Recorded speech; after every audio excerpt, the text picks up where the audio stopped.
Quand on compare la performance des marchés au deuxième trimestre par rapport au premier trimestre, il y a une énorme différence. La différence étant qu'au premier trimestre, on voyait un élargissement de la performance qui venait de plusieurs secteurs, tandis que dans le deuxième, c'était encore une fois des rendements très concentrés dans le secteur de la technologie et dans le boom de l'intelligence artificielle.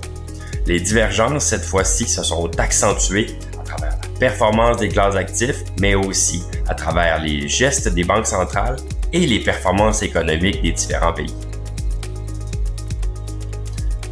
La performance des actions dans le trimestre est largement explicable par la performance des États-Unis. En fait, ça va plus loin, c'est largement explicable par la performance du Nasdaq qui a augmenté d'environ 10% au courant du trimestre, propulsant à lui seul les actions américaines. Le Dow Jones, lui, a été légèrement négatif. Dow Jones qui peut-être représente un panier d'actions un petit peu plus diversifié que le Nasdaq. Au niveau du Canada, de l'Europe, des marchés internationaux, ça a été encore une fois un marché plus difficile.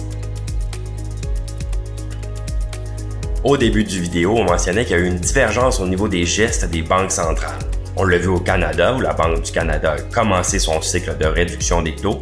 Même chose, la Banque européenne, tandis qu'aux États-Unis, on est toujours en pause avec des signaux un peu discordants sur la suite des choses. Ceci étant dit, la performance des revenus fixes au courant du trimestre était assez volatile, avec un début de trimestre où les taux ont augmenté pour finalement redescendre vers la deuxième moitié du trimestre pour finir environ où ils avaient commencé au début.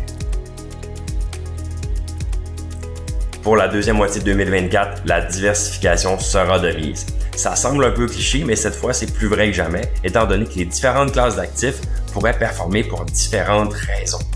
Tenter de prédire lequel sera la gagnante est un jeu qui risque d'être dangereux, donc vaut mieux se positionner plutôt que prédire et faire confiance à son allocation d'actifs.